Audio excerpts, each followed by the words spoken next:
All right, we had a big weekend of football, including the Iron Bowl, which never disappoints. Is Ryan Day on the hot seat? It's ridiculous. Don't at me. My Hoosiers, well, guess what? They got rid of their football coach, and they probably should have. The Steelers are all excited about yards, and Lou Holtz joins Don't At Me. Starts right now.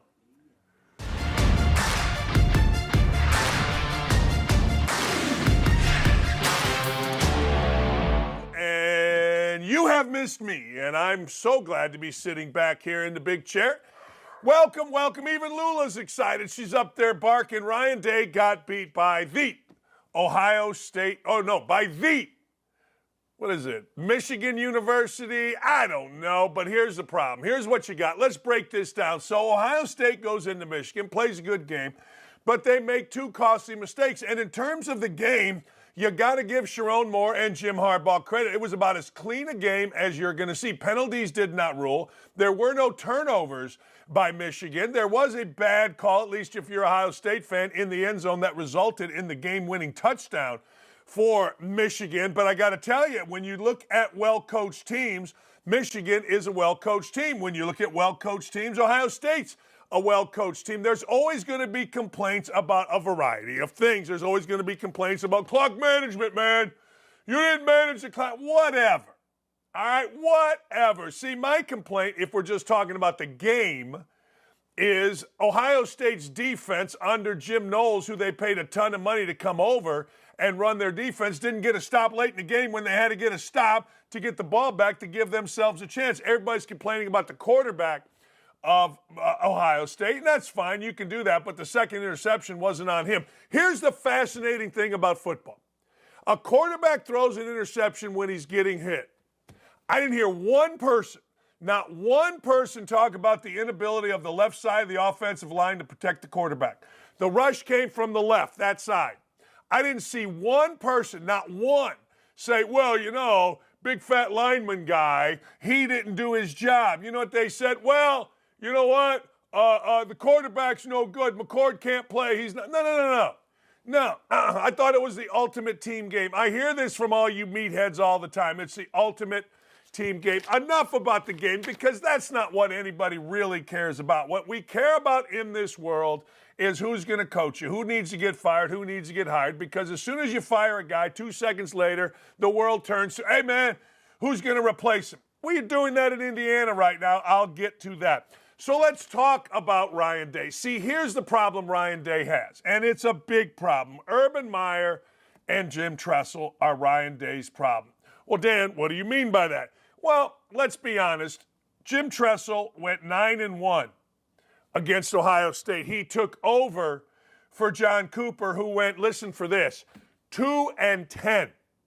So Tressel takes over. Tressel goes 9-1. Fickle, in between Tressel and Urban, loses a game. All right, now here comes Urban Meyer, the greatest football coach, he along with Nick Saban. I'll give Saban in that spirit, of his generation. So here comes Urban Meyer. All Urban Meyer does is go 7-0 against Ohio State. So you're talking about a combined 16-1. Now here comes Ryan Day. You're following that. Now, let me give you a little bit of history, can I? If I can just give you a little bit of history. Everybody thinks that Bo Schembechler won every game against Ohio State and Woody Hayes won every game against Michigan. Swear to God, if you ask people in the great state of Michigan, what did Bo Schembechler do? Oh, man, Bo Schembechler won every game, man, against Woody. And if you ask people in Ohio, we never had anybody like Woody, man. Never had anybody like Woody. Woody won every game against Bo. Truth of the matter, and I'm going to give you some numbers here. Did you know Bo Schembechler, Michigan's coach, went 11-9-1 against Ohio State? Did you know this? Did you know this? Woody went 16-11-1. Now let me say this again. Bo Schembechler, the greatest coach in the history of the world. He's the greatest coach ever. Blah, blah, blah, blah, blah. Ohio has the greatest coach ever. Michigan has the greatest coach ever. You get what I'm saying here. Woody Hayes, 16-11-1. Woody Hayes had a losing record against Bo Schembechler, 4-5-1, which means Bo Schembechler had a winning record against Woody Hayes. See, history is just odd this way. Bo Schembechler never won a national championship. Woody Hayes won 4. But if you talk to people in and around these two states, well, guess what? Well, Woody was the greatest. Bo's the greatest. No. They lost in this game. The only guy that didn't lose in this game was Urban Meyer. Lloyd Carr won a national championship. He won one more than Bo Schembechler. He went 6-7 versus Ohio State. John Cooper, I told you, went 2-10. Now, Gary Moeller replaced Bo Schembechler, and Gary Moeller was a really good coach. Gary Moeller had a little bit of a problem one night, and that resulted in him getting fired. Got a little hammered at a bar downtown Ann Arbor, got in a dispute. This is before the internet. The reports came out. The Wolves went after him, and Gary Moeller got fired. But this is the history here. So Ohio State fans, be careful what you wish for. I know you don't want to hear it right now, but let me go through some stuff. 56-7.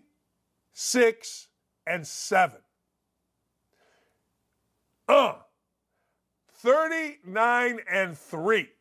The only losses that Ryan Day has had in the Big Ten have been to Michigan. That's it. 39-3. Now, you can have idiots like Maurice Claret talking about, man, you got to fire him and pay $9 million. Shut up. Just shut up. The only guy that went undefeated is Urban Meyer. That's it. That's it. You can like Urban. I personally really like Urban. But I don't want to hear about, well, man, we got to fire this guy because he's lost 3 in a row. Let me tell you something. Let me tell you what he actually did. He actually is the only coach in Ohio State history that made made Michigan quit. Made him quit. Yes, made him quit. 2020, Harbaugh knew he was going to get his brains beat out, so they quit. They didn't play the game. That's Jim Harbaugh. Jim Harbaugh had, well, we got COVID. We got too much COVID. Yeah, you played all these other games, but guess what? You couldn't play that one? Okay. Pull this, it plays Jingle Bells. So don't start with me with Ryan Day's got to go. Don't start with me that Ryan Day can't do this or can't do that. Just stop. Seriously, just stop. 39-3. You know, Urban got beat in the Tyler Trent game. He did. Guys get beat. Like, not everybody goes undefeated, but I'll tell you something else. Very few guys go 39-3 in the Big Ten. Here's the deal in the Big Ten, and let me explain this to all you Ohio State fans. Just real quick. The other teams are trying too. The other teams are giving it a pretty damn good effort too. You understand what I'm saying? Like, they're on scholarship. They put a lot of money into Penn State football. They put a lot of money into Iowa football. They put a blank ton of money into Wisconsin football. Hell, they put a lot of money into Indiana football. They put a lot of money into Rutgers football. The guy at Indiana is getting paid $15.5 million to go to hell away. Now, I'm going to say that again, $15.5 million to go away. The teams are trying. They're trying hard, and no one's been able to handle what Day has been able to do. 39-3. Are you out of your mind? Are you insane? Shut up. No, you're making me crazy here, people. You're absolutely making me crazy. So, I get it. You're mad. I get it. Former player guy, man, you got to beat Ohio State. See, I've never been that way, even as much disdain as I have had for the way Indiana has gone. I never say you got to beat Purdue. I don't. I'd like you to beat Purdue, but I'd really like you to do is win championships. See, that's my thing at Indiana. Win a championship. Don't quit in the, NCAA tournament 2 years in a row. That's where my piss them off comes from. But I got to tell you, look, here's the deal. Ohio State's fine. They'll win next year. Harbaugh will be gone. You got no real scandals. Day's doing a hell of a job. Just shut up. You don't understand Ohio football. Yeah, I do. I lived there for 10 years, and I coached in that state for 10 years. I totally understand it. What's his future? You better beat Ohio, or you better beat Michigan. And I told you before this was going to be bad. You know, I told you before, if you lose to an interim coach, particularly the crying clown, it ain't going to be good for you. And you know that going in. You're paid $9 million to handle these things.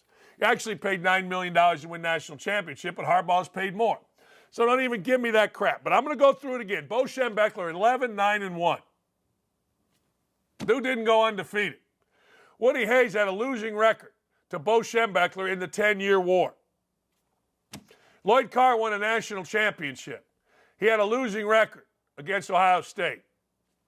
I don't know. John Cooper, he is 2-10 forever. Urban Meyer is 7-0. But again, Day got spoiled.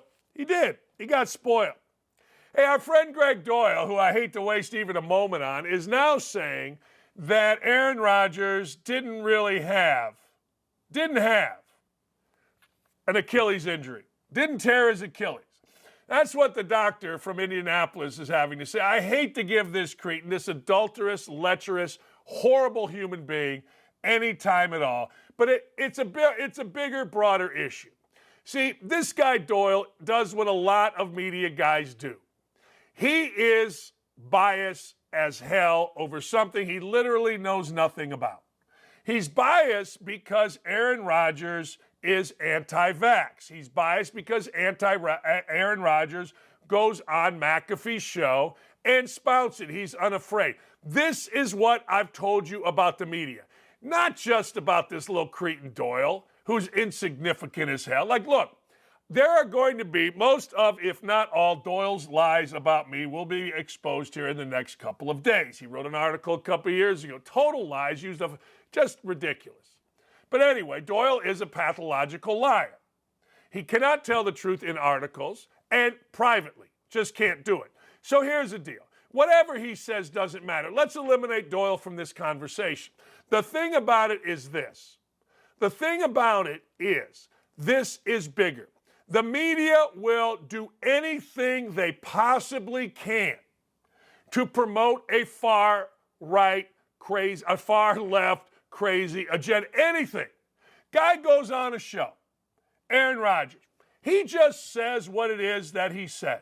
He says what it is that he believes. And all of a sudden, he's a liar. Okay, well, where's the lie? Everybody said they're a liar. I'm a liar. Everybody's a liar to Gregg Doyel. I mean, I made this guy so mad that he admitted adultery. Now, he was lying in the article about the adultery. I helped him through 2 different adulteries, one of which was with an ESPN reporter, married, 2 kids. But I'm just saying, he lies and lies, but yet he's going to call out our guy, Aaron Rodgers. Why? Because he's anti-vax. Let's move away from Doyle. I keep saying that, but I don't do it. Let's move away. Washington Post. Did you know that they are spinning that this is a far-right mentality that led to the stabbing in Ireland? I mean, we could go on and on and on. But this is why nobody, and I mean nobody, trusts the media. Because if you are on the wrong side of them, if you do not comply with them, if you insult them, they will come after you. And the right side of the media is the left. The far left crazy people like Doyle and others in the media can't stand that they're not being listened to. My way is right. I am right. You are wrong. Aaron Rodgers just simply said, hey, look, this is what I believe. The people that want free speech the most want free speech the less. Free speech is great as long as it's their speech, as long as it's what they have to say. You see it every day. You see it every day and you see it every way in the Washington Post or in the New York Times. That Taylor Lorenz lady is insane with it. She showed up at the Libs of TikTok person's house. And then, of course, when she got attacked, what'd she do? She cried. Doyle, same thing. I come at them. I come at them because they, at the Indianapolis Star, Doyle and a lady named Dana something Hunsaker Bembo have lied about me constantly relative to an incident in Scottsburg, Indiana. So I come at them. I come back. I don't start it. I come back. What do? They get their feelings hurt and they attack. And that's exactly what's happening to Aaron Rodgers here. Feelings are hurt. You're not listening to me. And he knows, Doyle does, as most media does, that if you just read their stuff about the Colts or about the Commanders or about the Jets or the Giants, and you write for the Times or you write for the Post or you write from the Star, no one's listening. Because we can get our information anywhere. We can go to Twitter and get information from real NFL people. We don't need little scrawny cowardice writer guy to tell us anything about what the Colts did. We can listen to press conferences. We can see interviews. We can go to kentsterling.com for crying out loud and get more information in 1 second than we can from Gregg Doyel's Indy Star. And it's the same thing in Washington. It's the same thing in New York. So what do? They've got to find clicks. That's why there will be another article coming up here on me, I assume, ripping me, because they got to find clicks. In Indianapolis, you go to me and you go to McAfee and you win awards. It's just the way it is. In Washington, sports-wise, you go to Daniel Snyder and you're going to get clicks. New York, who's the star? Aaron Rodgers is the star. You get clicks. See, you get a monumental amount of clicks in Indianapolis or various cities by using certain people. Indy, it's me and McAfee, period. Hell, I've got more awards for these two lying jackasses, Dana Bemba, whatever the hell her name is, and Gregg Doyel than they've ever won. I'm sorry, their awards are because of me or because of McAfee. It's what happens in the world. It just is. So now Aaron Rodgers didn't tear his Achilles, despite what doctors have said, despite what Rodgers have said, despite whatever. But he didn't do it, according to little scrawny, cowardice, adulterous writer guy. Oh, okay, if you say so. But understand it's a bigger, broader issue. There are certain people in certain cities that garner clicks. Aaron Rodgers is universal. Tom Brady gets clicks. Aaron Rodgers gets clicks. You can write in Indianapolis about Purdue basketball you want. No one's going to care. They're number one in the country. Ain't nobody going to care. Write an article about me, you'll win a prize. The state will give you an award. Promise you. That's the way it is. And that's why they do it. Doyel, I'm sure others as well, used to be a pretty good writer. Used to be entertaining. Now he's just a shell of himself. Now he's just a guy hoping and begging you to buy his newspaper for $1 a year. $1 a year. Check it out. Check the Washington Post. Check the USA Today. Check the ads of the paper in your area. Check it.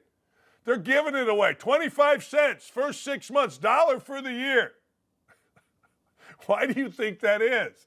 Because nobody's reading these clowns.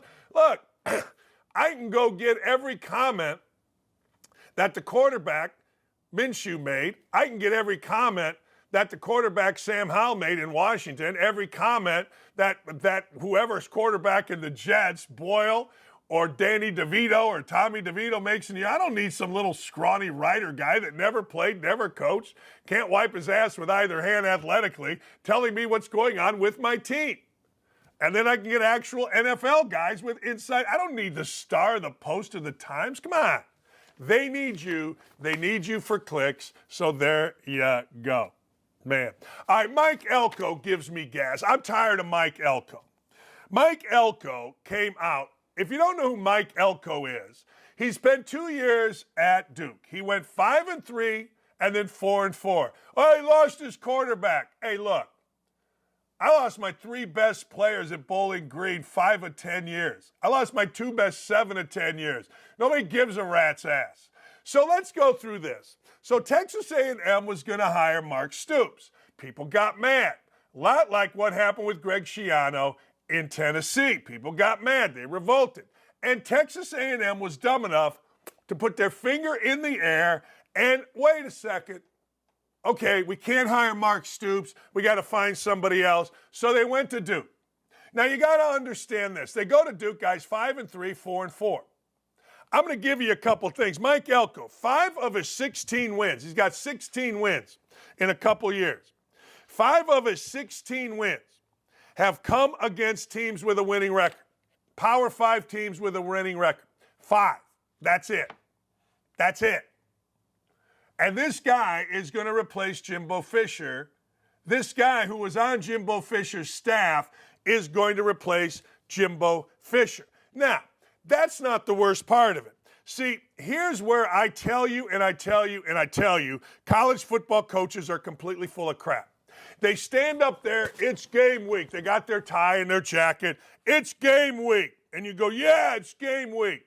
and we talk about honor, and we align ourselves with the police and with the military, and we talk about all of those things. Integrity. You know what they do after they leave the press conference? They get on the phone and they try to talk 16 to 18-year-olds out of a commitment to another school. Football coaches are full of crap, and Mike Elko is absolutely no different. I mean, zero, none, nada, zip, zero, no different even a little bit. Why do you ask? I'll tell you why. Because it was very, very recently that Elko decided he was going to come out and say things like, well, it's going to be the Wild West here when we get into the transfer portal. He said this a few days ago. In 13 days, when the transfer portal opens, it's going to be bad. And he made it sound like it's awful that players were going to transfer. He made it sound like it was the worst thing ever. Guess what he did? Go on, take the money and run. Ooh, ooh, ooh. Go on, take the money and run. Ooh, doggy. Go on, take the money and run. No, I'm just telling you, these coaches are frauds. So now Texas A&M has a guy, their guy, that, well, if I'm going to be honest with you, and I think that's why you come here, was part of why Jimbo Fisher got fired. I mean, if you don't think he was, I don't know what to tell you. But he was. Mike Elko was on Jimbo Fisher's staff. He was part of him getting fired. Mike Elko said this: we're probably about 13 days from complete anarchy and the Wild West. It's literally open free agency for all of college football. I don't know that anyone is immune to what is going on in the portal. It's just what it is, and you've got to put together a strategy to retain your players, and NIL is a big part of it. Well, guess what? Guess what?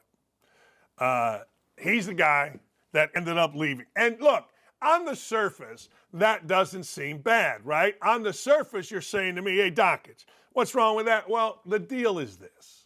He did not say that in a positive manner. He said that because two things. One, he wants to be a voice to stop free agency. And two, he needs more money for Duke. Now he's got all the money he wants. Not a big guy. The big guy with 5 FBS Power 5 wins with a winning record. And it ain't great. Gets a chance at the big time. We talked about Michigan and Ohio State. Look, Michigan looked really well coached. You can say whatever you'd like. They looked really well coached. Penalties, didn't matter in the game. Got a great call in the end zone. Quarterback, damn good, running and throwing. When they needed him, he was there. Look, I don't know who's tougher than who, and I'm not going to say Michigan was tougher. It was a hell of a football game. Michigan got the win. Here's interesting. You know that President Ono, who was so adept at tweets while Michigan was going through all that Michigan was going through? Well, ever since Ono, Harbaugh, and their athletic director, Ward Manuel, went to that ill-fated meeting with the Big Ten that lasted about a half hour and got bitch-slapped around, and ended up, Michigan did, accepting the suspension of Jim Harbaugh, Ono, the president, has deleted his tweets of support, including Bet, and hasn't been heard from since on Twitter. Fun stuff. I think Harbaugh, he gone. The Milroe miracle. Look, we can say it's the big game. We can talk about the big game. It's Ohio State, Michigan. That ain't the big game. I mean, we've had 100-yard kickoff returns, and now we got the Milroe miracle. Time running out, 4th and 1,000,000. Actually, 4th and goal from like the 30. Jalen Milroe drops back, finds a receiver in the corner, and it's the greatest play you've seen all weekend. But I'm also, fellas, I say this all the time. If you coach, listen to this. I don't care if you coach little kids to take a dump, listen to this. Never let the ball go over your head in any sport. Defensive back for Auburn lets the ball go over his head. Wide receiver from Alabama, let's use football terms, he high-pointed the ball.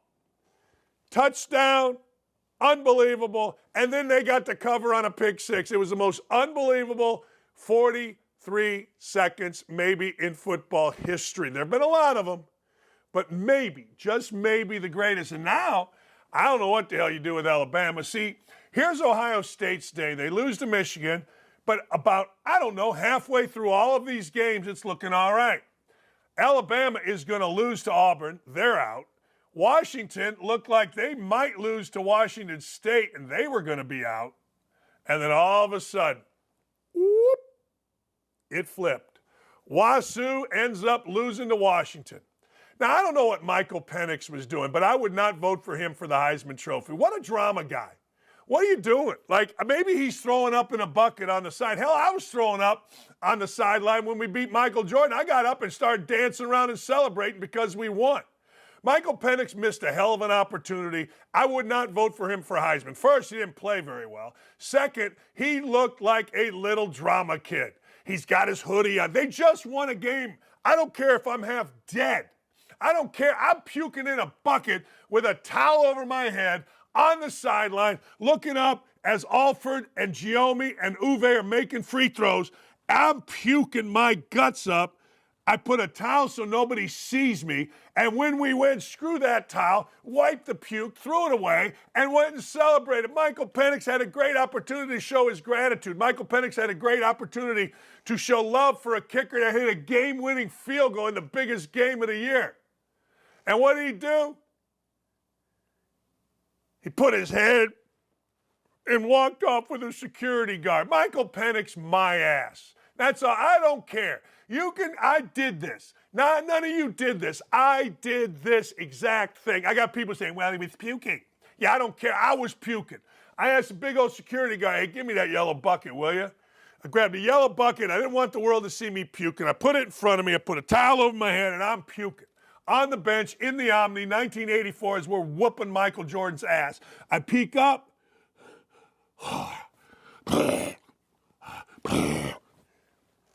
Get out of here.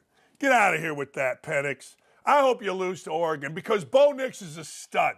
Hey, Bo Nix was thanking God, his teammates, all this stuff post-game. And what was Michael Penix doing? Acting like he just survived Normandy. Just shut up with that. No, that's my theory. I don't care if you like it. I don't care if you don't.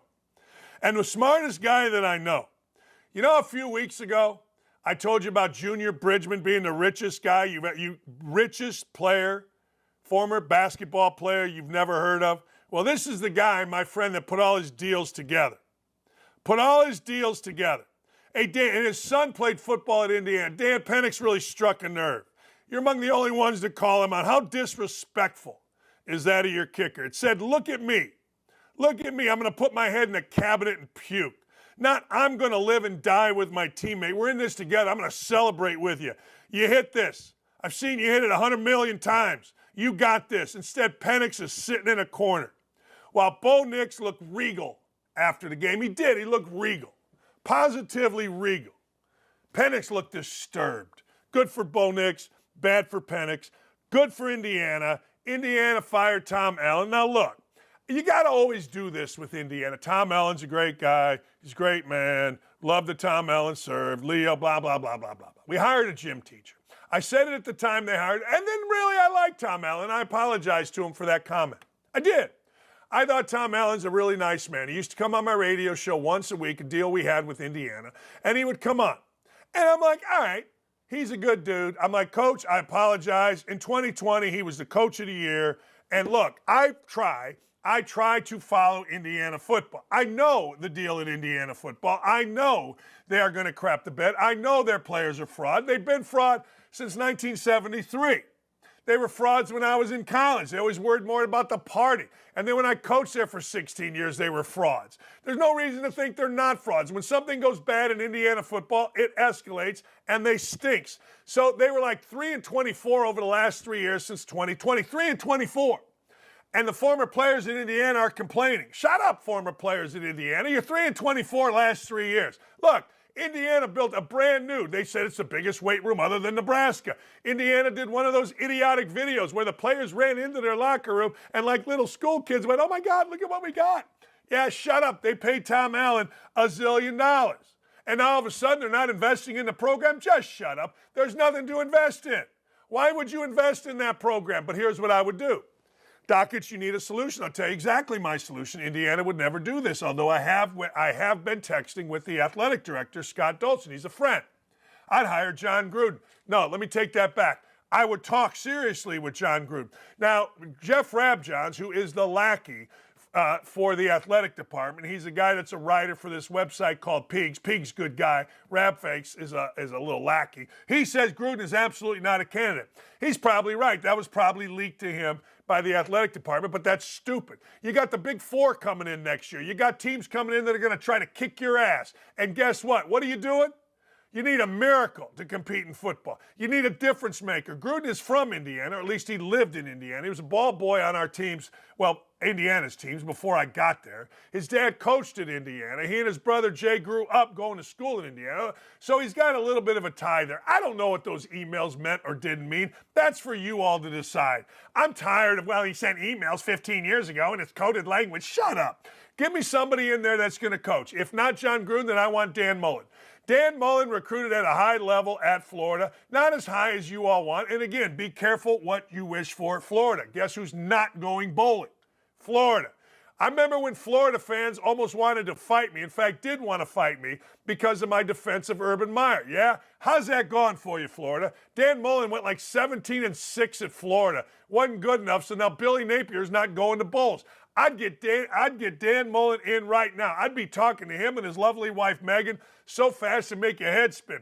I saw a report today that Jimbo Fisher is going to Vandy. If that's not true, who knows what's true? If that's not true, then I'm talking to Jimbo Fisher. I don't want a Jerry DiNardo who failed out at different places. I want somebody who's won and won big at a variety of places. Look, the deal is simply this. It isn't just what you've done, it's who you are right now. A lot of guys coach, and now they know they're done. I knew I was done coaching after 10 years at Bowling Green. I did.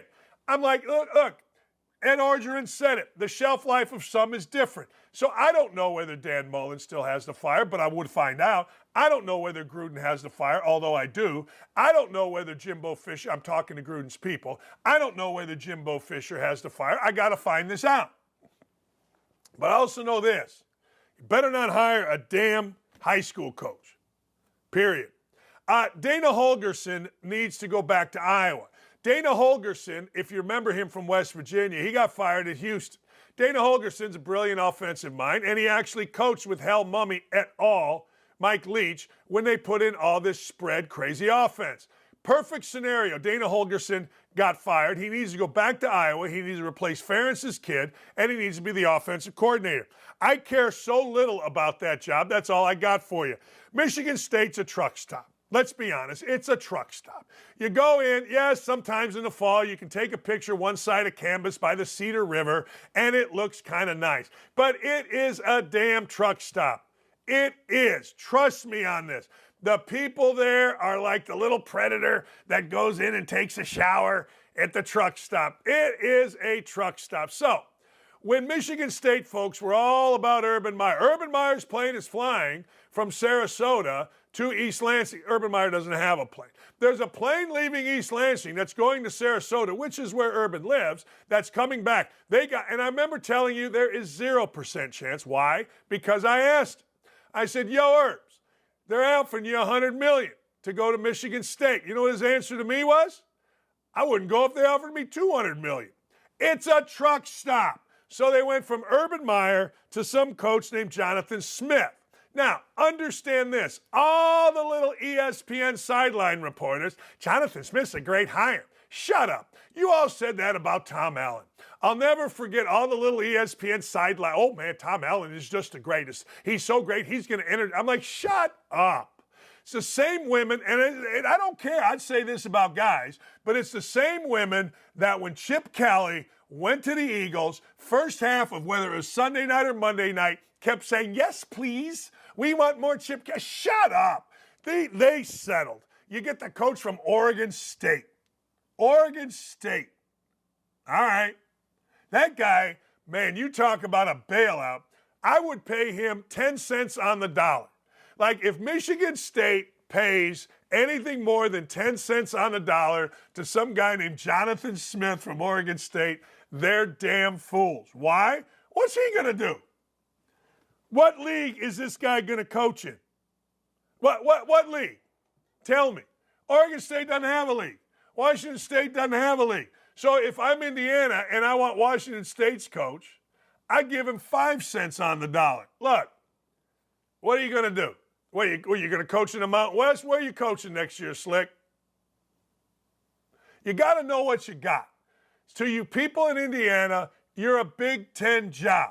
There's only, 20 of them. I don't know how many schools are in the Big Ten. Act like it. Michigan State, hey, yay, rah. Holly Rowe thinks you got a great hire. Yay, Holly Rowe. Here's her ass, here's third base. I don't think she knows the difference. Holly Rowe, great hire. And I'd be saying the same thing about the dudes, but the dudes I haven't seen talk about this as a great hire. Gives me gas. The NFL, Philadelphia down 10 at halftime against Buffalo. Man, I don't know what to tell you. I know this. It's getting nasty in Buffalo, and I'm not talking about the weather. Jalen Hurts, I think, solidified himself as we sit here right now as the most valuable player in the league. That's what I think. I watched it yesterday, and like Romo, who is just awful anymore, by the way, so arrogant, just thinks he's cute, just get rid of him. But I'll give Romo this. He did say, Jalen, just use your legs. He did. He kept getting first downs, and he ran it in for the game-winning touchdown. It was pretty good. No, it was really, really good. Pittsburgh is bragging. We got the most yards of the year without Matt Canada. Yay! We got 400 yards. You know what? You scored 16 points. And you got an idiot wide receiver, Deontay Johnson, who should be cut today. I mean today. If you don't cut Deontay Johnson, I don't want to hear it. I don't want to hear it. 16 points. Yay! Look at our offense. Mike Tomlin, well, you know, we're just about winning. Well, if you're just about winning, you'd have kept Canada. He was like 17-6 over his last 23 games. But I get it. Tomlin's like every other coach. And because he has, talk stern like Belichick, everybody's afraid. Don't be afraid of Mike Tomlin. He wasn't tough when he was a kid. He played at William and Mary. I could have played at William and Mary. But now he's a badass because he's won some games. Just stop it. He was a coward like everybody else, and he got rid of Canada. But hey, we got 400 yards. It's like Colts fans when the Colts lose bragging about cap space. Just win, baby, and don't tell me how great you are because of yards. You got to win against some guy named Browning, a quarterback from frickin' Louisville, whose name is not Brom or Lamar Jackson. I don't want to hear about you. The Colts, ladies and gentlemen, I'm back on the bandwagon. Don't at me. I am back on the bandwagon. The Colts are going to the Super Bowl. The Colts are the greatest team in America. The Colts, Shane Steichen, is the most innovative coach. The fourth down fake over the top to Mo Alley Cox, who looked like an 80-year-old man trying to run. Colts are in the playoffs as of right now, and I'm all in on Minshew Mania, Shane Steichen. Hey, you go, Chris Ballard. I've been on your ass, but all you got to do is win to flip me. The Titans and the Panthers, I don't care. Tommy DeVito, a.k.a. Danny DeVito, continues to lead the demise, that's right, I said it, the demise of Bill Belichick. Man, oh man, what are they, 2-9 now? Worst record in the NFL, I think, except for Carolina, who's 1-10. I mean, come on, Belichick. I thought you were the Gazda. Wait a second, Frank Reich. The media around here told me you were the quarterback whisperer. 81 and 90 million is what Belichick is without Tom Brady. And Frank Reich, he couldn't lead blind turkeys to take a dump. That guy is not a quarterback whisperer, is not an offensive coordinator, is not a head coach in the NFL. And his owner, Dave Tepper, was heard and seen coming out of the locker room yelling the F-bomb, starts with F, ends with K, and is not fire truck, as loud as he could. Huh. Football make a grown-ass rich guy crazy. Speaking of grown-ass rich guys, Lou Holtz is going to join us, and I can't wait. I love talking to the Colts. I'm fired up today. Lee's out there doing a workout. The dog is quiet. Caitlin Clark is banging in threes for the win. What a day. We'll be right back with Coach Lou Holtz. It's spooky season, and in 2023, for some, they're most afraid of getting canceled for a costume. So have snowflakes ruined Halloween and sucked all the fun out of it, or can we bury cancel culture for good? So my question is there a costume that maybe you wore in high school that you can't get away with now because of cancel culture? Like you'd be canceled because you wore it? I'm not afraid of being canceled. I can only cancel myself. So I'm here asking, is there anything that you dressed up in the past as that you'd get canceled for now? Yes, definitely. Do you think cancel culture is kind of taking the fun out of Halloween a little bit? Yes, a little bit. People's costumes are lame and boring now? Yeah, a little bit. Well, for me personally, not as much, but I know that my mom told me that back when she was in elementary school in the 70s, she dressed up as someone from like Japan or something and really overdid the facial expression or something. And so now that wouldn't fly as much today, I guess, but yeah. Cancel culture meets Halloween. Has it ruined the fun? Are people's costumes just like too boring now? I think so. I agree with that. Everybody's too soft and sensitive about it. So I do think so, to some degrey, right? I think that it was a lot cooler when you dressed up like a Native American. People wouldn't get mad at you. I was actually a pimp when I was 16. I was looking at a priest outfit and I was like, oh, I don't know if I can really be a priest. Someone's gonna complain. Yeah. Donald Trump costume. That's offensive? Yeah, automatic fight. Automatically. Even if you're a Donald Trump supporter, like you look like Donald Trump, you might catch one. But I like Donald Trump. We love you. I love Clay Travis. Yay! So what are some overrated costumes that you've been seeing this year? Oh, Taylor Swift, Kelsey. Too much? Yeah, way too much. Yeah, you've overdone it. Come on. Yeah. What are you dressing as? Travis Kelsey.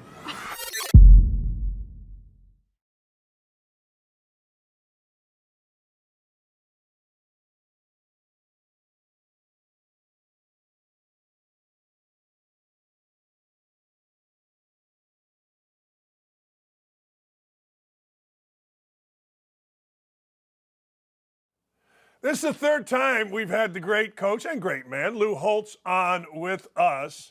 He's been gracious with his time. And, Coach, before we get going, I want you to know how much I appreciate your time. All right, boss, you famously questioned Ohio State's toughness, I don't know, weeks and weeks and weeks ago. They end up losing to Michigan. Did toughness play into the game, the demise of Ohio State?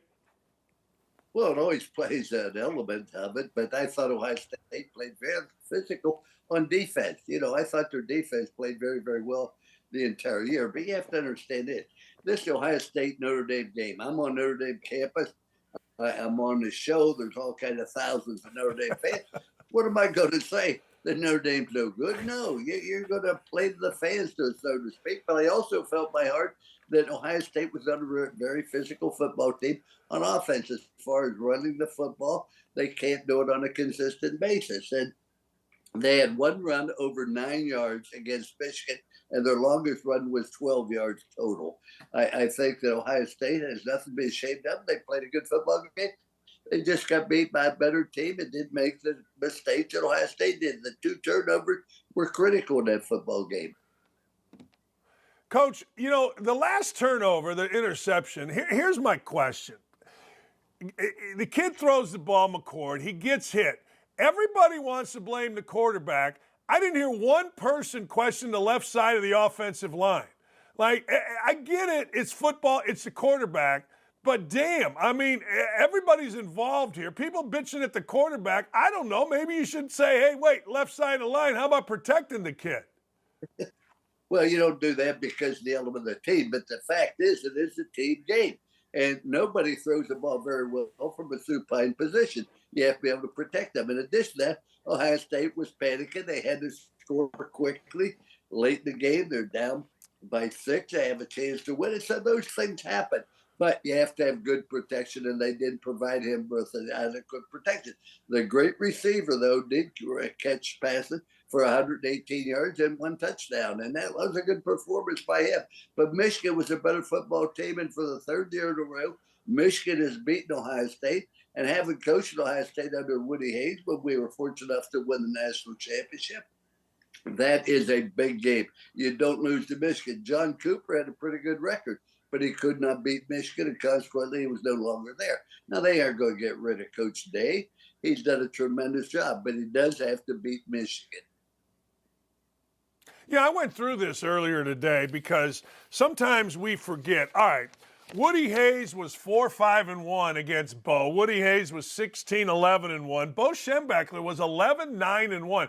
I think Urban Meyer and Jim Tressel destroyed Ryan Day and whoever comes in. They were 16-1 combined, those two guys, Coach. Yeah, but at the same time, let's look at Michigan really wasn't that good during those days. When Bo Schembechler was there, they were a very good football team. We played them every year at the University of Notre Dame, opening ball game. They were always an outstanding football team. But, you have to judge your program according to how well you did against the University of Michigan. When Michigan's real good, your team better be real, real good. And what I said about them not being really tough, Dan, you have to be physical in a game like Michigan. You got to be able to run the football. You got to be able to control the line of scrimmage. And Ohio State did not do that, but they weren't outmanned greatly. Every year, you look at Ohio State has one of the best recruiting years in the country. They have great athletes. They have a good NIL program. All these things come into it. Coach, how bad is it for Coach Day right now? Oh, it's not real good. When Maurice Claret, the great running back, says he ought to be fired. Now, he backtracked on that. But no, he's done a tremendous job there. He's an excellent coach. He has a good program going. But they have to beat Michigan. Now, I'll say this. I've known Jim Harbaugh for 35 years, ever since he threw the fade against me my first game at Notre Dame on 3rd down and 10 to beat us 24-23. He's a good person. He won at Stanford. He won with 49ers. He has won at the University of Michigan. But I always use those 3 rules. Rule number 1, do what's right. And what he did and what his staff did was not the right thing to do. I'm not sure the punishment is equal to the felony that occurred, but that's what NCAA made that decision. He missed 3 games, and they won all 3 of them. Hey, Coach, the Carolina Panthers just fired Frank Reich about, 3/4 of the way through the first year. Coaching, you used to get a little bit of time, whether it's the NFL or college football. What's your reaction to coaches being fired first year, rebuilding a program? Well, when much is given, much is expected. And, they're paying coaches $8-10 million a year when they don't win. But the reason he got fired was because how good Stroud is playing for the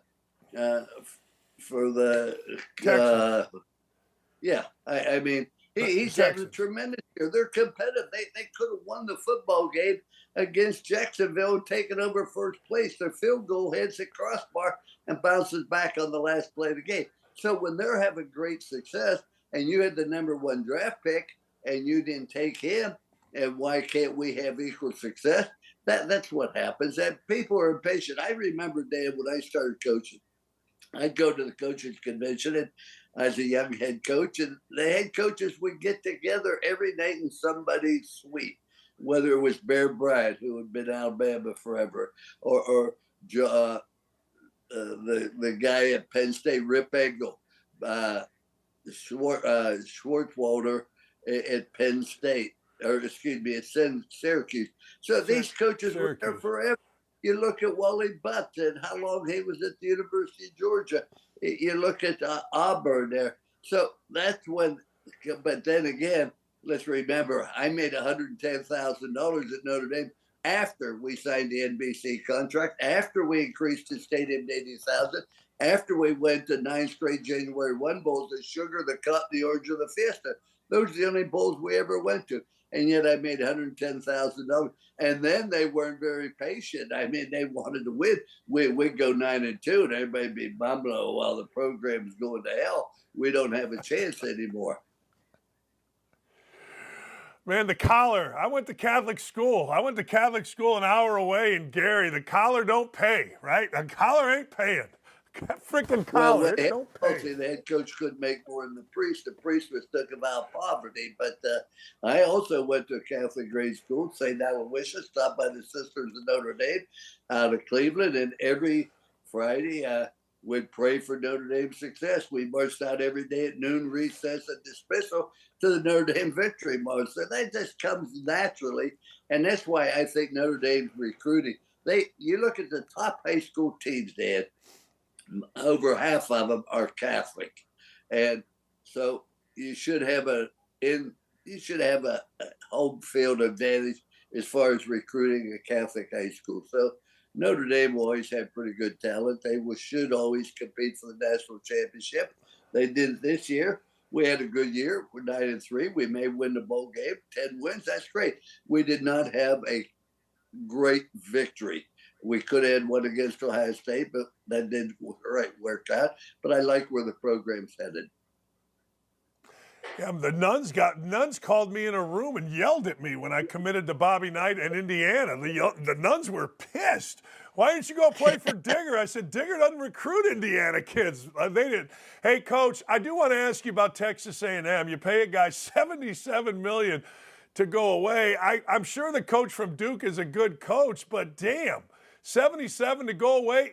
Is Texas A&M, if you pay that much, you got to be on the level of Michigan, of Alabama, of, Ohio State. There is nothing at A&M that keeps them from competing for the national championship. They have a beautiful stadium. They have great facilities. They have an awful lot of money, and they have a tremendous student body. I coached down there maybe 5 or 6 times. It's a wonderful place to go. And the coach they hired, Elko, from Duke, he was a defense coordinator at Notre Dame. Then he was hired by Jumbo Fisher, and they had pretty good success when he was defense coordinator. After he left, they haven't been the same on defense. But $77 million, that's an awful lot of money. I got Jumbo Fisher's picture above my bed because he's my hero. He loses and gets $77 million to walk away. I never got a cent from any of the 6 schools where I coached when I left there. So he's my hero. If you can do it, that's great work. You needed a new agent. Hey, I didn't have an agent. I didn't want one because I wanted to look the other person in the eye across the desk from me. And we had the same objective. That's to have a great experience for the players and to win. And you didn't need an agent. Now, I coached 6 college situations, never inherited a winner, never failed to go to a bowl game by the 2nd year at the latest. Never left under the same president that Harbaugh hired me.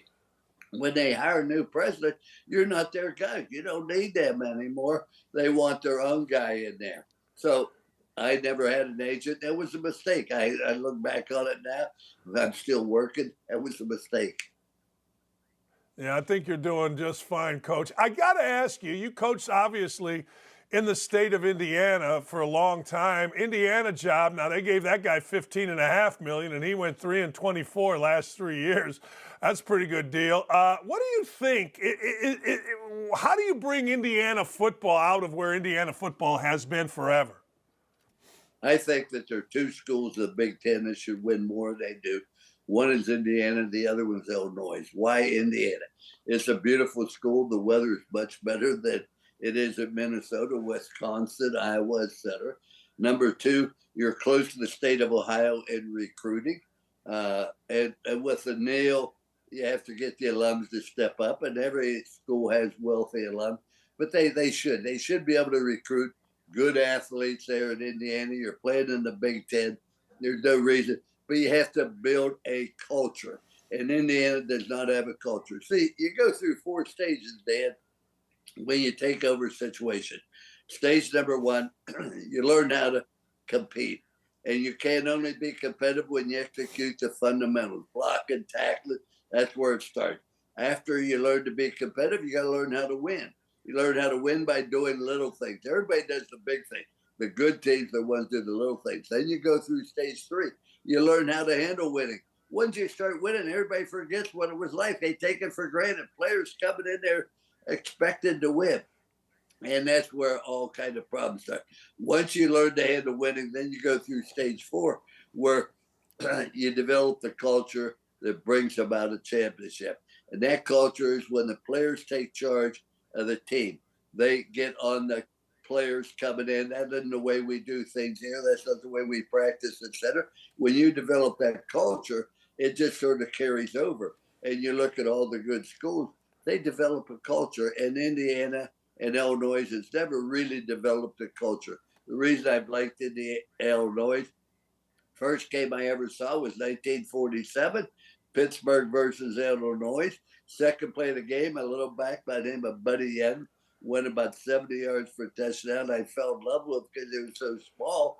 But you got to go through those 4 stages, but you got to develop a culture on that team where they expect to win, they work to win, and they do the little things the right way.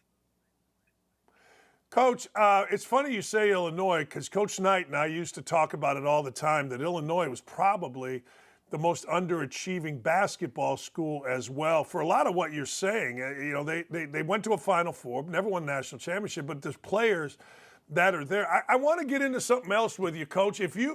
Who would be right now, the smoke's cleared a little bit, who is your top 4? Who would you put right now in the college football playoff?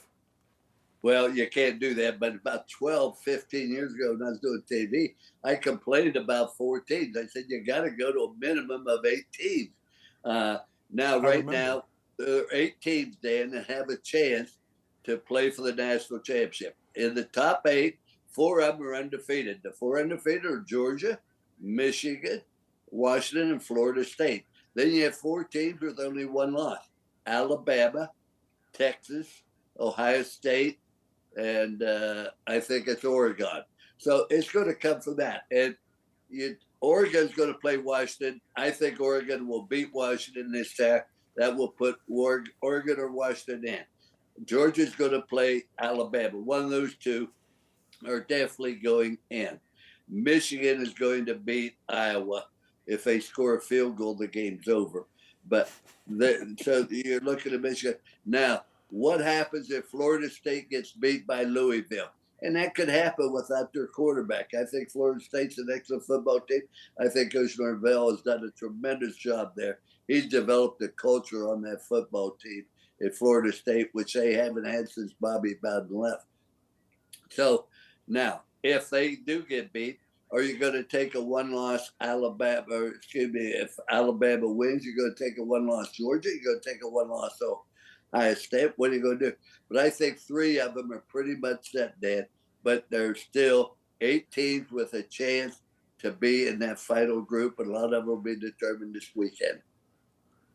Coach, you ever seen, I know you have, this is a dumb way to ask you because you've seen everything, but that Iron Bowl, well, Milroe throws a touchdown pass in the back of the end zone, 3rd in a lifetime. You see anything like that? It's 31 yards, and he throws and completes it. Here's what happened. Everybody practices situational football, but not enough teams practice at the end of the game. Now, some teams say, well, we're going to get in a prevent defense. Other teams say we're going to get in a victory defense. I say it prevents victory.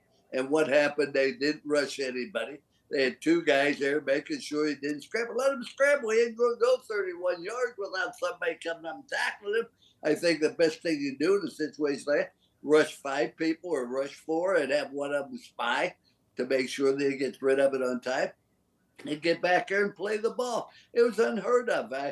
But once again, it was a case of a team expected to win and another team finding a way to lose. That's exactly right. Coach, They lost to New Mexico State. Auburn did the week before rather decisively. You know, you said, people always ask me, what was the best thing Coach Knight did? And I know you did this because you just mentioned it. I want to go back to something. Handling success on a college campus like Indiana basketball, Notre Dame football, is really important, isn't it? I mean, you mentioned that earlier. That is such a big deal. And I always tell people that was Coach Knight's strength, I always felt, as the head coach at Indiana. Making us as players understand it's expected, let's move to the next, is so important. Absolutely. At a team meeting in 1988, they said to our football team, you don't come to Notre Dame to win some of them. You don't come to Notre Dame to win most of them. You come to Notre Dame to win all of them. And our goal should be perfection. We aren't going to achieve it, but we ought to be so close that people can't tell the difference.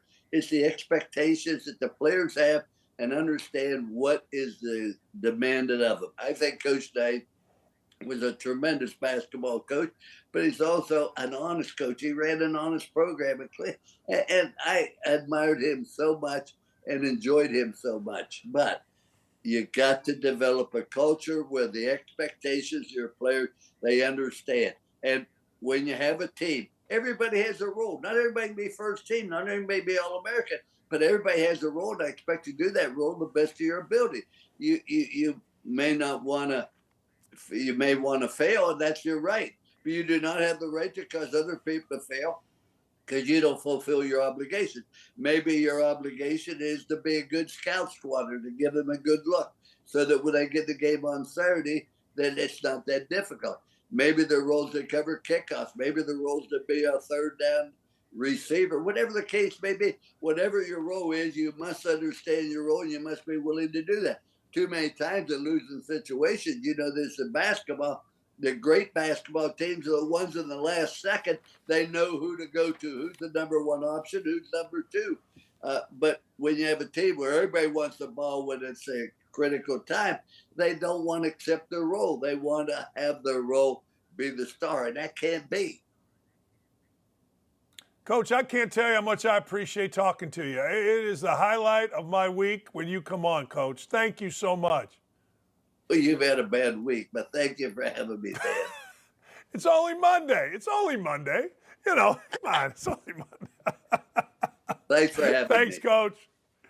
I love talking to Coach Holtz, man. I do. I just absolutely love it. You Indiana basketball former players over the last couple of years, you can't like what Coach said, man. You guys are doing TikTok videos because you beat Wyoming in the first round of the NCAA tournament. We'll be right back. Our friend Jonathan Hutton joins. No, wait, Chad Withrow joins. I don't know. I'm fired up after talking to Coach Holtz. It's been nearly 8 months, but at last, the manifesto belonging to the trans shooter, the one who shot up Covenant Christian School right here in Nashville and murdered 6 innocent Christians, including 3 children, was reportedly leaked earlier this week. Here's a refresher. 28-year-old transgender Aubrey Hale infiltrated the Covenant School on March 27th on a quest to slaughter innocent Christians. Her rampage came to an end after brave Metro Nashville officers took her down. We knew shortly after the massacre occurred that several journals belonging to the shooter were uncovered, but authorities and even lawsuits went to great lengths to keep them from the public. Why, you ask? Well, the contents, of course. So let's get into that content. The long-awaited and long-buried snippets from that manifesto expose a motivation and driving force behind the slaughter that is even darker than we've speculated. At least the pages that are now public, which so far no one has denied, are authentic. The scribbles titled Death Day discuss the trans shooter's desire to kill white people with white privileges.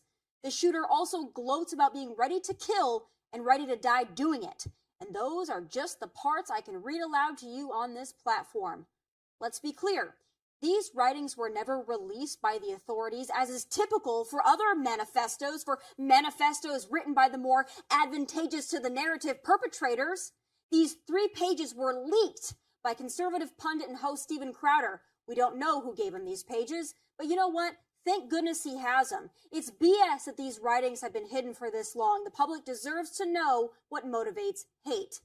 And guess what sure as hell appeared to have motivated this shooter? Racism, all right, against white people. And guess what? The desire to gun down white people is indeed racism and is indeed a hate crime. Just not the racism that fits the left's favorite narrative, which is why they don't want to talk about it.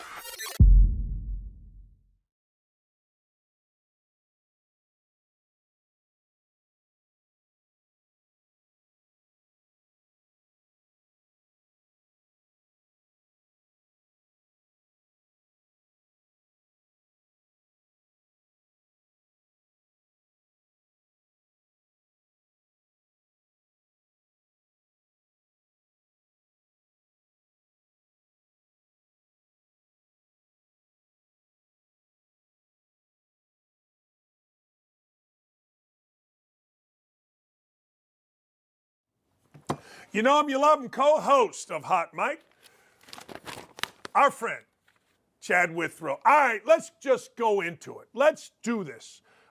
Frank Reich out 11 games in, 1-10. You surprised first year and out? I am surprised, but David Tepper's history tells us I probably shouldn't be surprised because he is quick to make moves like this when he doesn't feel like it's going well. We've seen it time and time again. We've seen it with some of the soccer teams that the guy owns as well. So it's very quick, but I also think that, it's one that maybe shouldn't surprise us given his history of being so temperamental. I just had Lou Holtz on, and he made mention, he goes, look, coaching is funny. You get Stroud, maybe it's different. You're sitting there, you're in Carolina, and you're watching C.J. Stroud doing what he's doing, and you're watching Bryce Young struggle. I almost felt like that falls more on the general manager than it does the coach. I get where it's on the coach. I do. But, damn, it's got to be hard if you're sitting in Carolina watching Stroud and then watching your guy. It's tough, and I'm watching the Titans-Panthers game yesterday. And by the way, I think Adam Amin on Fox summed it up perfectly when he opened the broadcast on Fox of that game and said, if you're watching this game, you must really love football. That's how the game opened, because both those teams are really bad. And the Panthers are awful.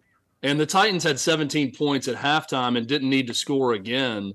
And it was just clear that nothing the Panthers could do. They were not going to score 17 points in that game. They could have played 8 quarters, and they wouldn't have scored 17 points. And Bryce Young just has nothing around him. The Titans basically doubled Adam Thielen, which sounds crazy when you think about some of the weapons across the league. But they took him out of the game, and there was just no answer. I don't think it's all Bryce Young. I still think he's a good player. But he's running for his life. He looks uncertain. He's quickly trying to get out of the pocket on plays. Everything just looks totally discombobulated with the Panthers right now. So, I can understand making a move somewhere, but I'm kind of with you, Dan. I look around that roster. I don't see a lot of answers right now. That's just a really bad football team. They're terrible on the offensive line. They got no weapons around Bryce Young. We're not really getting a good look at what Bryce Young could be. But if anyone's got a rookie quarterback playing in the NFL right now, I think you're looking at C.J. Stroud and you're probably a little bit frustrated that your guy doesn't look like that guy in Houston because he's been terrific. Boy, he really has. Hey, Texas A&M gets Elko, Michigan, Ohio State, Ryan Day. He's got a little problem even though he's 39-3. Give me your thoughts on both from the weekend. Well, I think it's interesting with A&M that essentially you had Mark Stoops get Greg Schiano'd there. I mean, that was what the Tennessee fans did online. It was an online revolt that led to them not hiring Greg Schiano. They kind of floated that name out there, and it was going to happen. And then A&M fans were so upset about it, they retracted the offer from him. And he has that statement about, I'm here at Kentucky. I'm going to stay. Okay, fine, great. He was going to be gone for A&M had that not happened. And then I look at they're going to go hire Mike Elko, who I like as a coach, and I think did a really good job early in the year. Once his quarterback, Riley Leonard, got hurt, things fell apart a bit. But, Dan, if you look at it, you went from one coach who finished 7-5 at a basketball school that was a former Jimbo assistant to another coach that was a former Jimbo assistant that finished 7-5 at a basketball school. And Mark Stoops has a longer track record than Mike Elko. So, look, I like the Mike Elko hire. That was one that was close to the top of my list. But I don't understand the outrage about Stoops and then the love of Mike Elko if you are an A&M fan. I don't understand how they're that different, quite frankly. But, look, it seems like a very sober hire for A&M, which is maybe what that administration needs, what the boosters need, someone who knows the lay of the land there in College Station a little bit better than maybe Mark Stoops. But honestly, I don't see a big difference between those guys. And for Ryan Day, I mean, early in that game, they have a 4th and 1 at midfield. And when he decides to punt, I see that and I'm thinking they're done. Michigan knows they've got him, that they own him physically. And just that decision by Ryan Day, I think, was terrible. It set the tone in that game, and Michigan finds a way to win another close one. I think it's as simple as 2 great teams played. One team was a little bit better and won a close game. But I know that it's sort of an existential crisis now at Ohio State where they feel like they've got another John Cooper that simply can't beat Michigan, regardless of who's on the Wolverine sideline. So I understand some of the fears of Ohio State fans right now, but I don't think it should rise to the level of doing something with Ryan Day. Well, I think you better be careful what you wish for. I went through the numbers like a Bo Schembechler, Woody Hayes, and all. People forget that, you know what, somebody does lose in that game, but 3 in a row, man, hey, that's a lot. Hey, let me go to this. If you had a vote for the most valuable player in the NFL right now, who would it be? Ooh, that's a tough one. I'm watching that game yesterday that everyone was transfixed on because of the rain and because the two great teams going head-to-head. And I got to think it's Jalen Hurts right now. I really think Jalen Hurts is probably MVP a year ago had he not gotten hurt late in that season. But the way they utilize him in that game, a lot of design quarterback runs and quarterback draws for him looked really good in some late game scenarios. They got away with one with some bad late game clock management there in the end, and their kicker bailed them out with a 59-yard field goal. But if I had a pick right now, I'm going to take the quarterback who's been really good on the best team in the NFL and go with Jalen Hurts as my MVP. Yeah, me too. And I'm not, I'm not sure. I guess we could always say Mahomes, but I'm really not sure, particularly after yesterday, who's second. You know what I mean? Like, it seems like this is Hurts by far to lose. Yeah, it's tough. I mean, I think C.J. Stroud was in the running. He's definitely going to be the offensive rookie of the year. But I think he was in the running for MVP. A tough loss yesterday against Jacksonville. Tyreek Hill, I think, is someone you throw in there, but we know that it's not going to be a non-quarterback. That is reserved for the offensive player of the year will be the non-quarterback. But, yeah, I think it really is Hurts to lose right now. And I look across the NFL, and I think the NFL is the Eagles to lose at this point. I think they're pretty clearly the best team in the league right now. Now, there's certainly teams that can beat them, the 49ers, namely right there in the NFC. And we believe that the Chiefs will figure it out as they go along offensively. But it's been the Chiefs' defense that's been carrying them so far through big parts of this season. So I really think Philly is quite a bit better than everyone else in the league right now. I think it's their Super Bowl to lose this year. I kind of do too. I'm watching that yesterday, and they're down 10 at half, but against what's supposed to be a really good team. But I'm sitting there thinking to myself, yeah, I don't know, man. I think Philly may be the better team. All right, couple of other things. Dana Holgorsen gets let go at Houston. All right, here's my thing. He was in Iowa. Brilliant offensive mind. He was with Hal Mummy and Mike Leach and those guys when they came up with all that offense. If I'm Iowa, I'm hiring him tomorrow. Like, I'm saying, hey, look, let's go. I need an offense in here. Michigan's going to play Iowa. Lou Holtz just said if Michigan kicks a field goal, they'll win the game. How about that? Crazy. Now, you are saying that Iowa needs to hire him as offensive coordinator, right? Yeah, not the head coach. Okay, no. All right, offensive coordinator. Oh, Yeah. And I love that because I look at Iowa and I'm watching Iowa, Nebraska, when somehow go under the lowest over-under in the history that they've had over-unders in Vegas. And Kirk Ferentz is emotional after the game. They're 10-2 with no offense, which is crazy to think about that they were able to do that. Now, that's a big statement about how bad the Big Ten West was. I think the bottom half of the Big Ten this year is as bad as a Power 5 conference bottom half as we've seen in quite some time, and especially that Big Ten West division. But if they get an offense there in Iowa, they're going to be something that's going to be fun to watch. So I like that move for Dana Holgorsen as offensive coordinator. I think he'll probably have a head coaching opportunity somewhere. I'm really interested in what Houston does here because that is a job that you talk to people around college football and coaching, they feel like that was going to be a problem for the Big 12 when they added them. That they knew that Houston was a bit of a sleeping giant. They've got Tillman Fertitta. They've got money and a big booster that's willing to spend it. They don't have to leave the city of Houston to recruit and get great players. They get the right coach in there and the right infrastructure now that they have the right conference. I think they could be a real power player. Gary Patterson reportedly interested in that job and Houston interested in him. I think that would be interesting. But whatever happens at Houston, going to be fun to follow because I do think that that's a team that in this new Big 12 next year could be a factor if they get this hire right. Last thing, who's your Heisman vote right now before this coming weekend?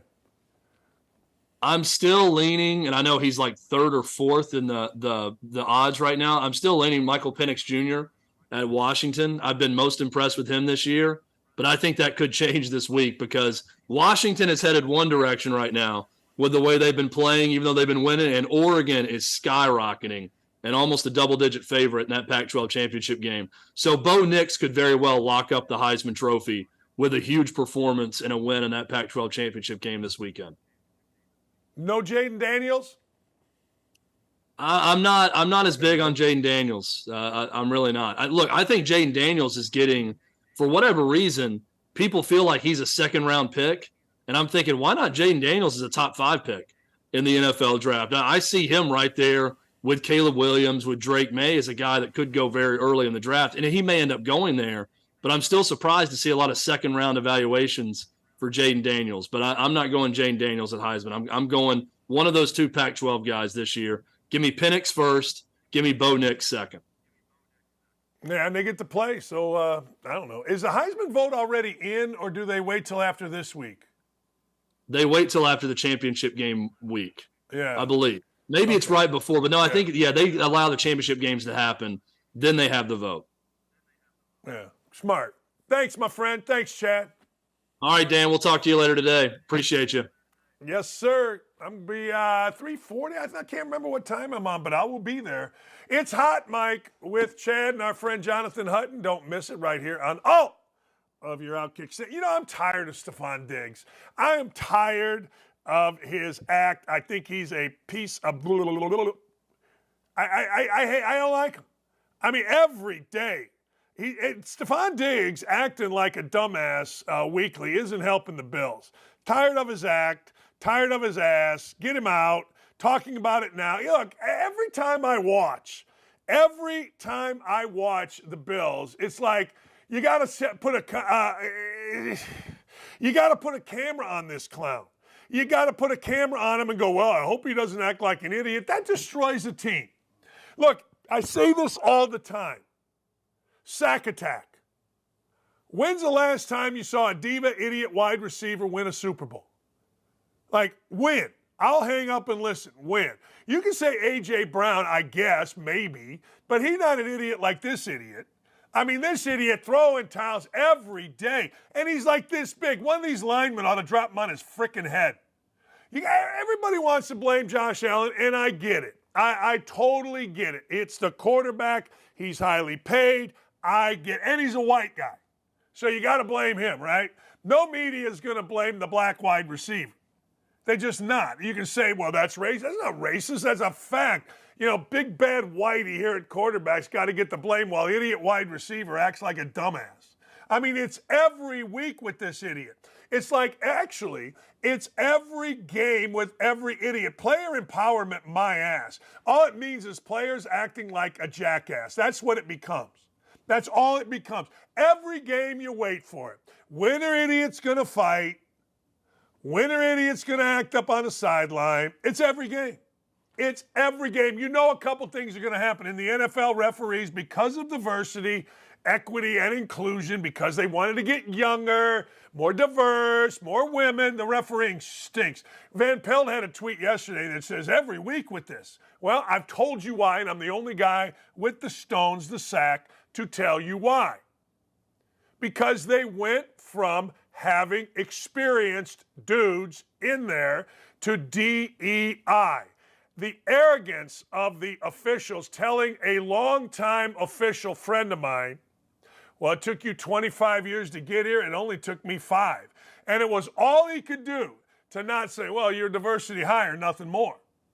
And it happens all the freaking time. Say whatever you'd like, but until the Buffalo Bills solve their Stefon Diggs problem, it ain't happening for them. It just isn't. Hey, DeAndre Hopkins, how much has he lost in his career? All he does is lose. That's it. He's coming to the Titans. Everybody thinks it's a great thing. Bill O'Brien got rid of him down in Texas for a reason. They got rid of him in Arizona for a reason. The idiot wide receiver doesn't help you win big. If you're just trying to win a game and have a play on SportsCenter, the idiot wide receiver will help you. But the idiot wide receiver is Crapola. I'll tell you who's not Crapola. Jalen Milroe. I've told you about this guy. Started watching him about 4 weeks ago after they went down to Florida and really struggled. It was either Central or South Florida. I can't remember. Saw him get benched, saw how he came back. He's my favorite college football player. He throws a 31-yard, fourth and forever touchdown pass. Next thing you know, the Iron Bowl is won, a walk-off interception as well, got the cover, and Alabama is now in line, if they can beat Georgia, to go to the college football playoffs. I think if they beat Georgia, both of them go, and both of them should go. I do. That's just what I think. So he, ladies and gentlemen, is stock up. I love watching that kid because he got benched. That Buckner kid came over from Notre Dame, Tyler Buckner. He gets in the game. Milroe gets benched. Next thing you know, does he care? No. He's balling. It's a lesson to not only you players out there, but you daddies out there. Speaking of daddies, I've had enough of whatever the hell his name is, the quarterback's Big Dave. Big Dave says, I built my kid's brand the Big Dave Plan way. I saw him on Twitter. DJU. And then he says, but all glory goes to God later on. Shut up, you fraud. Your kids ain't that good. You got beat. Shut up. I've had enough of daddies. And again, that's where Jalen Milroe, he is a lesson to players. He's a lesson to daddies. Quarterback daddies suck. Anyway, almost as bad as baseball mommies. Our Indiana basketball parents, they all suck. Tommy, not Danny DeVito, is now the starting quarterback of the New York Football Giants. A buddy of mine sent me a bet. Take the Patriots. Give the points against the Giants. One of the few times I had to put the Knicks on that trade because I believe the entire place in New England is tired of Bill Belichick, and I kind of, sort of, maybe believe in Danny DeVito, or Tommy DeVito. Yeah. Here's the deal. Now, again, my boy was right because it drives you nuts, interceptions in the red zone, and that's what the New York Football Giants got. Hey, but you know what? Tommy DeVito has a certain something. He lives with his parents. He's an Italian kind of tough kid. I mean, good for Tommy, not Danny DeVito. New England sucks, but Tommy DeVito doesn't. You paid $8 bazillion for the guy that looks like a senator, the next Matt Ryan, Danny Jones or whatever his name is, Daniel Jones, whatever the hell his name is. Well, guess what? Guess what? I got nothing for you. Uh-oh, I think the power went out in my house. You guys still got me?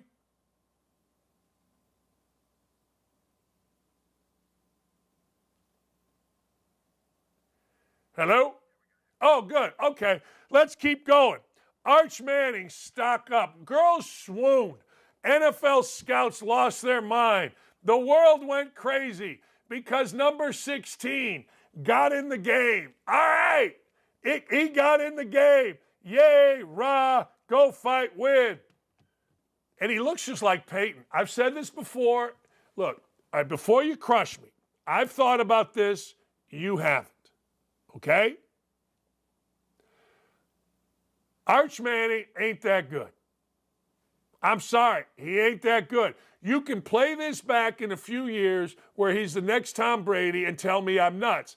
But all I'm going to tell you is Arch Manning, he ain't that good. If his name was Arch Dakich, he'd be playing at Miami of Florida. He'd be better than Miami of Ohio, but not at a level where it's Texas or Ohio State or Michigan or Alabama. It ain't that level. And by the way, Texas might be playing the best football in the country. They were so good, the human victory cigar, that is Arch Manning got in the game. I don't want to hear it. He would be at Miami of Florida, maybe North Carolina State, that kind of place. If his last name was Dakich or Taylor or Smith or Jones or whatever. He ain't all that. All right, stock down. I hate to do it. I like Ryan Day. I'm not among the guys. See, in my group here, I think the Knicks want to say that our guy, Ryan Day, sucks and should be gone. Au contraire. Look, he's 39-3. Be careful what you wish for. I'm serious about this. Be careful what you wish for. 56-7. Now, I'm no math major, but that's 8 wins for every 1 loss. Now, Peoples, 39-3. Again, no math major, but that's 13-1. Now, Peoples, I'm just telling you, they recruit at a high level. They do everything you want as an operation. They don't have scandals. The guy is fantastic. Be careful, you Ohio State fans. I know El Presidente, Sean Black, ain't happy with this statement, but I ain't that mad at Ryan Day. Look, I really didn't care who won. I used to care when Urban was in, and frankly, I was always doing something on this game. When Woody was going against Bo, I felt the game to be boring and I didn't watch. I went outside and played. When I was in college, didn't care, usually had practice. When I was coaching, didn't care, had practice.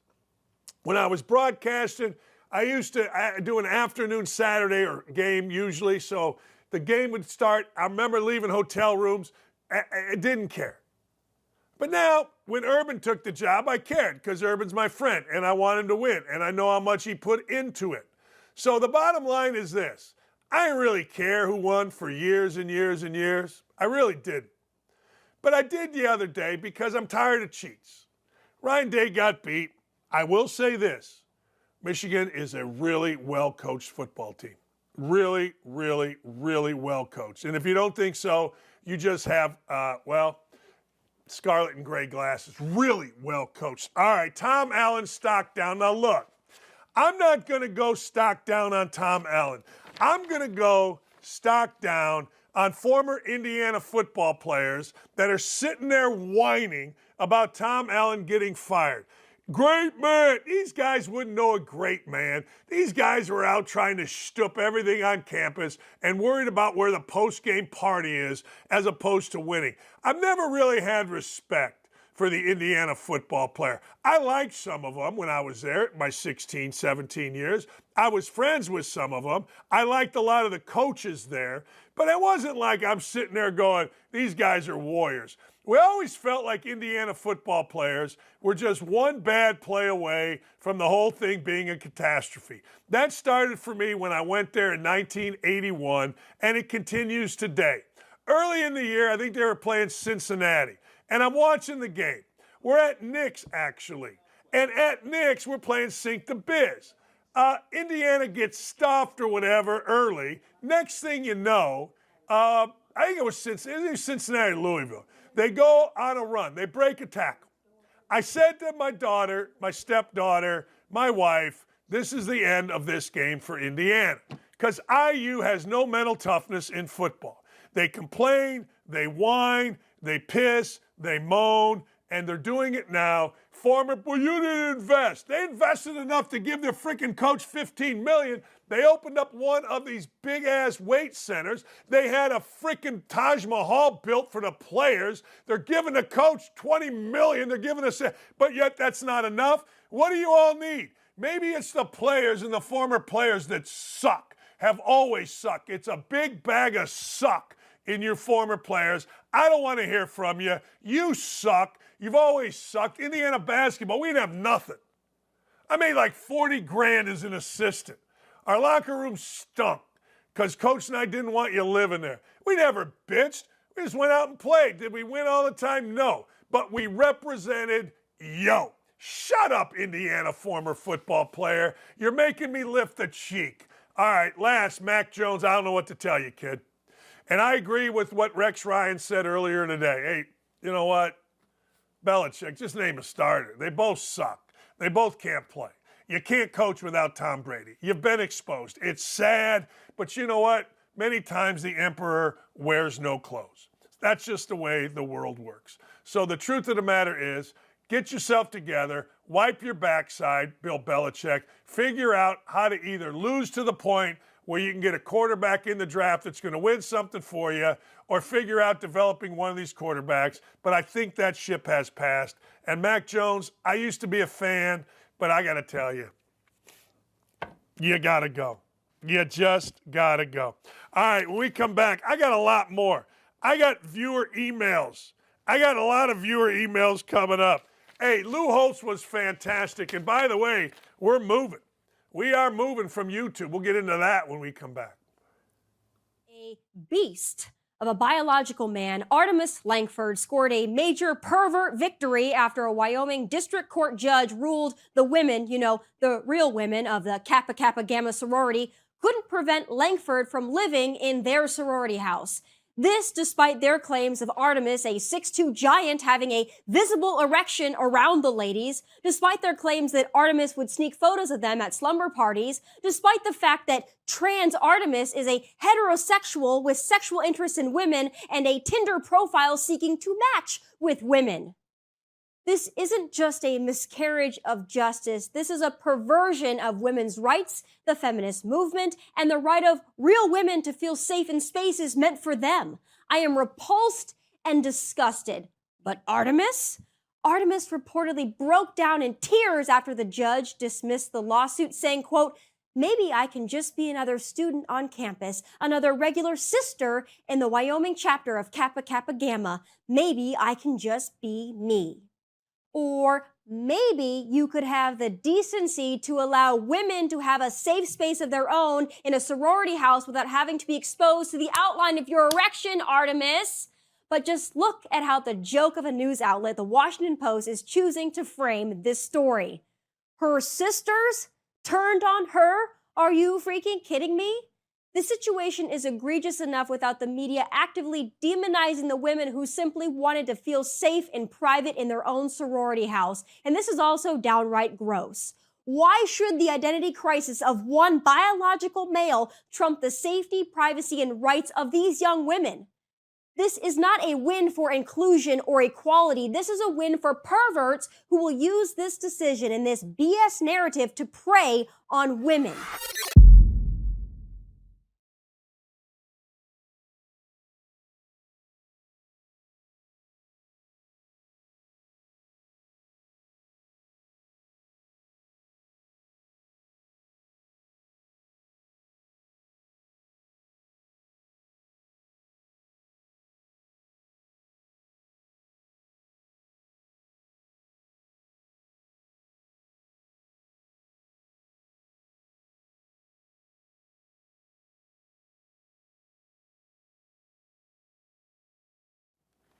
Hey, welcome back. What a day it is today. So glad to be back. I miss you guys when we don't get a chance to talk. The YouTube chat is just out of its mind today. It is so fantastic. But you know what? We're pretty much used to that. All right. We got some emails from you guys. Hey, Dan, really enjoy your YouTube show. Well, thank you. Very nice of you. And your honesty. Oh, boy, let me turn this down. Hang on, caller. Hang on, caller. Hang on. All right. And your honesty concerning this charade at Michigan. I honestly believe that when the investigation by the NCAA is over, Harbaugh and his staff will be gone, including the AD. There's no way this idiot Stallions was standing next to Harbaugh and more, as well as Partridge, and they didn't know what was going on. Hell, the players knew because he was calling out the signals. I digress, because there is so much money involved. I don't think Michigan will get the death penalty. No chance of the death penalty. However, I do believe they won't be bowl eligible for a few years. Major recruiting reductions, disgrace throughout the entire college football landscape. Let's rename the Michigan fight song, Hail to the Cheaters, volley, hail to the thundering cheaters. God bless, Dan. Keep up the good work. I feel sorry for those players. What do you think? I don't feel sorry for nobody.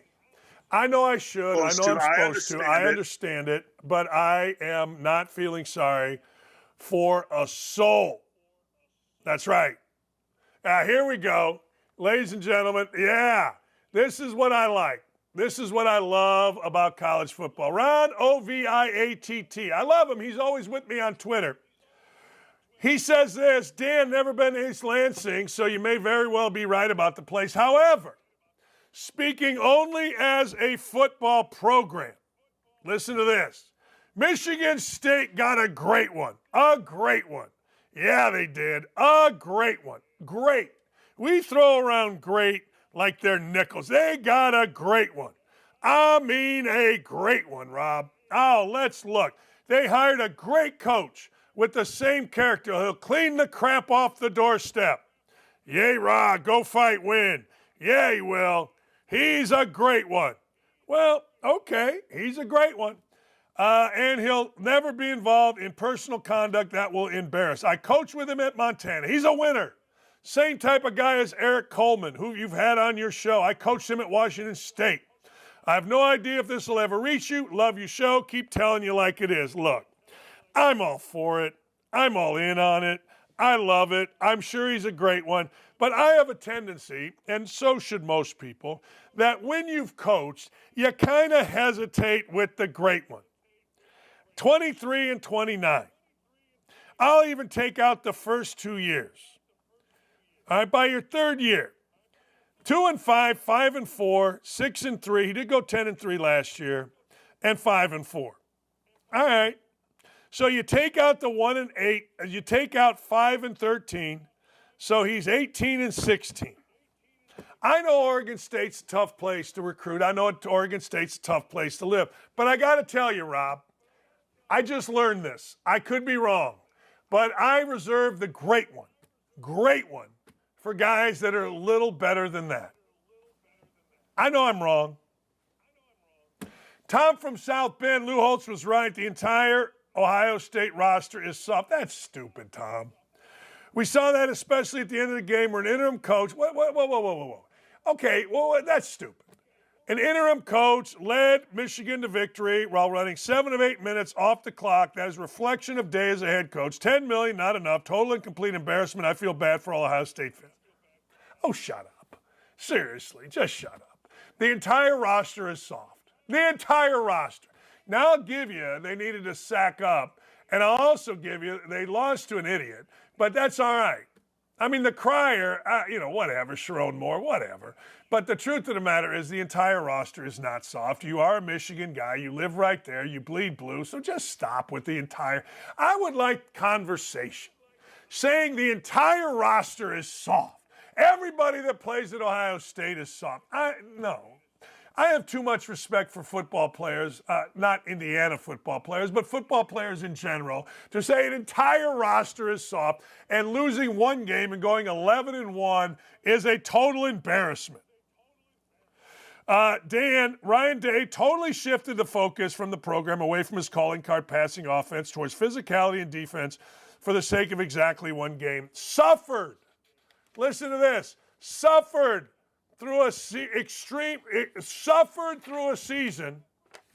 11-1, mind you, of extremely uninspiring results, and then still lost one game. People will still defend Day's tenure at Ohio State, which I guess is fine. Really? He's 39-3. Hasn't lost to none. 0 Big Ten teams other than the last game against Michigan 3 times. He made Michigan quit. Some people see it differently than others, but that's none of my business. Those fans just happen to value wins over smaller schools like Northwestern and Maryland more than they do the rival versus Michigan. Ohio State, this isn't your arrogance showing. This is your stupid showing. Penn State, I guess, is a smaller school. Is it? Is it really a smaller school? I don't know. Is it? Is Iowa really a smaller school? Is Illinois a smaller school? Are these all smaller schools? What are you, an idiot? Seriously. A smaller school. Look, we have a level here on this show. We have a level for our gambling that the sack man dominates. We have a level for our guests. We don't just put any guest on here. We have a level for our emailers that we hold our fan base to. And that level has just been breached by you, by your dumbass. If fans are just okay with smaller schools, what is this, high school? What is this, grade school? We're St. Peter and Paul. You're Our Lady of Perpetual Help. We're a bigger school. You're a smaller school. We're 6A. You're 1A. What's wrong with you people? You're giving me a headache. No, you're giving me pain in the groin. You're giving me a crotch ache. You're making me itch. You're making my ass sag. You're making me tired. What's wrong with you? Smaller skulls, like Maryland. Smaller skull. No, they didn't just beat Northwestern Maryland. They beat Penn State at Penn State. No, at home. What are you talking about? They went to Notre Dame and beat Notre Dame. What are you talking about? Okay, they lost the game, you idiots. 39-3, 56-7. Woody Hayes, 16-11-1. He lost 11 times and tied 1 against Michigan. Did you know Woody Hayes had a losing record in the 10-year war to Bo Schembechler? A losing record, 4-5-1, before he finally hit that kid Bowman of Clemson. Did you know Bo Schembechler went 11-9-1? I'll say it again, 11-9-1. Do you know at one point Jim Harbaugh was 0-5 and quit? That's right. In 2020, he quit. He canceled the game. He said they had COVID too bad. He quit. Ryan Day's team made Harbaugh quit. So I got to tell you, Ohio State fan, don't show you're stupid. Or if you want to show you're stupid, go to Bucknuts. That's the website. Do that. Go to Bucknuts. We're going to Bucknuts. We're only going to beating smaller skulls. All right, let's talk about something kind of seriously. Did you know that UFC superstar Conor McGregor is now under investigation? This is Joe Biden type stuff. You know what he's under investigation for from Ireland's Department of Justice? Online hate speech. Listen to this. The Irish government got ripped. They got ripped by Conor McGregor for the current state of Ireland amid violence and unrest after a man with a knife attacked and wounded multiple people, including several children. And then he said, hey, look, I just may run as the main man. I want to run as the main guy. He may run. He should. More people should. So people are mad. Irish officials are mad. Irish people are saying, hey, this is hate speech right here. It's not hate speech. What's wrong with you? You know what it is? It's very simple. It's telling the truth. And in the United States, we ought to take a lesson from what my man is putting out here. We ought to take a lesson that we ought not tolerate even a little bit all of these illegal immigrants coming into our country and committing crimes. We shouldn't tolerate it. There is nothing about it that should be tolerated. Zero, zip, nada. And if we do tolerate it, the people ought to stand up. Look, African American, hey guys, let me in the YouTube, thank you. African Americans should be standing up in Chicago. Everybody should be standing up. All of the services that are going to illegal immigrants used to go to minorities. Now they're not. It's crap. Serious business. It's complete crap. And the bottom line is simply this. This must stop. And we must stand up. We can't just let anybody come in here. We just can't let anybody come in and do whatever the hell they want to do. Does that make sense? Of course it doesn't make sense. I mean, we're just sitting, but at least Conor McGregor is standing up. At least Conor McGregor isn't just sitting there and letting these things transpire. He's saying, screw this. And good for him. Why are we tolerant of people that just come in to our country illegally, ladies and gentlemen? I'm going to say it again. Freaking-legally and commit crimes.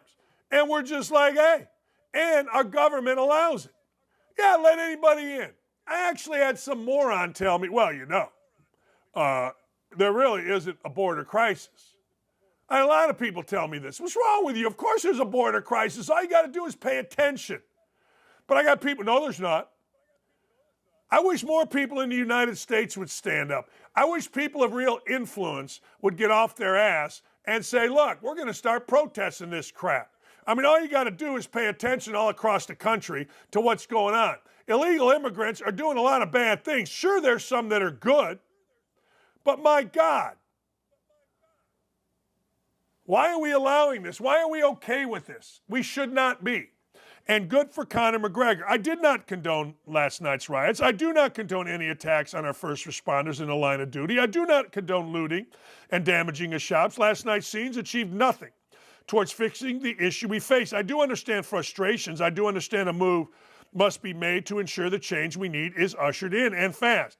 I'm in the process of arranging. Believe me, I am way more tactical and I have backing. There will be change in Ireland, mark my words, change needed. In the last month, innocent children stabbed leaving school. Ashlyn Murphy murdered. 2 Sligo men decapitated. This is not Ireland's future.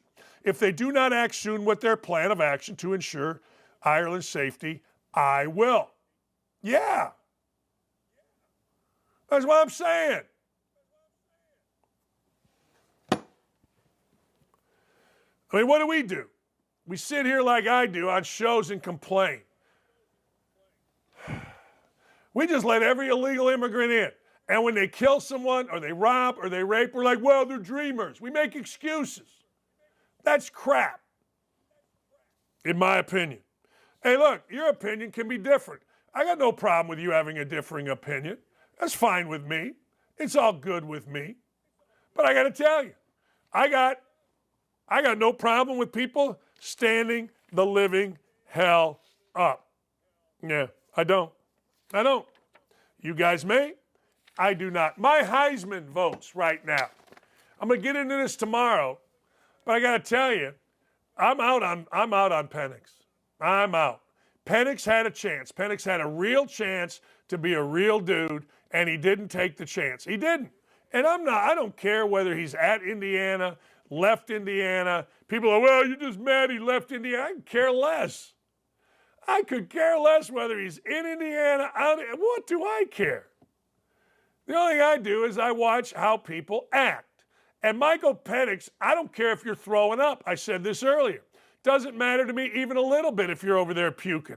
Look, understand, I puked my guts out when I fouled out against Michael Jordan, but I celebrated like hell when we won the game. I don't understand this. I don't understand acting like some victim. Like, I don't understand Walter Payton. I don't. Walter Payton famously went in a closet and cried because he didn't score in the Super Bowl. What? To quote a friend of mine, what? That's a combination of say what? What? What are we talking about here? Come on.